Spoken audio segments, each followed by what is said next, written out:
Una sa ating mga balita, Build Better More. Yan po ang tututukan ni Pangulong Ferdinand Marcos Jr. sa kanyang 4 na araw na state visit sa Japan. Sa pag-alis niya ngayong araw, sinabi ng Pangulo na layo ng pagbisita na palakasin ang kooperasyon sa depensa at ekonomiya. Si Harley Valbuena nakatutok. Tumulak na patungong Japan sina President Ferdinand R. Marcos Jr. at First Lady Liza Araneta Marcos para sa 4 na araw na state visit.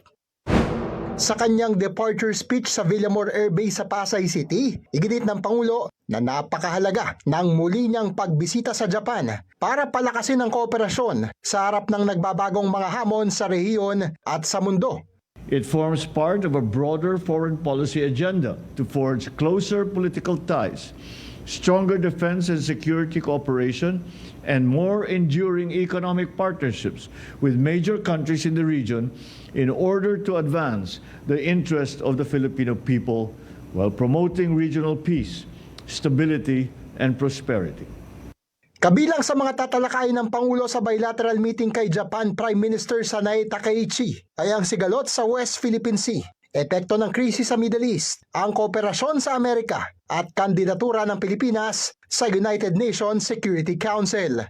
Inaasahan ang pagbuo ng panibagong bilateral initiatives sa security at maritime cooperation ng dalawang bansa. Sa Imperial Audience sa Japanese Emperor at Empress, ibinahagi ng Pangulo na nakatakda siyang tumanggap ng Supreme Order of the Chrysanthemum at Order of the Precious Crown para kay First Lady Liza Marcos na itong dalawang pinakaprestiyosong parangal na ibinibigay ng Japan.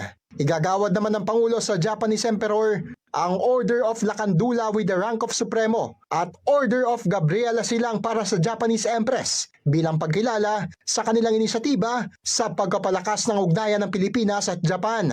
Haharap din ng Pangulo sa Japanese business leaders at sasaksihan niya ang paglagda sa mga bagong kasunduan sa kalakalan at investments. Isusulong din ang kolaborasyon sa agrikultura, energy and decarbonization, infrastruktura, space technology at patuloy na pagdevelop sa Mindanao.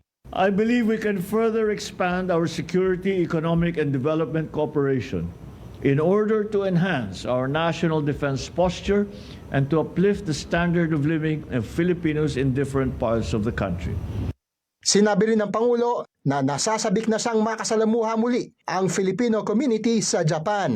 Habang nasa foreign trip ang Chief Executive, magsisilbing caretakers ng gobyerno sina Executive Secretary Ralph Recto, Agrarian Reform Secretary Conrado Estrella III at DepEd Secretary Sonny Angara. Harley Valbuena, IBC News.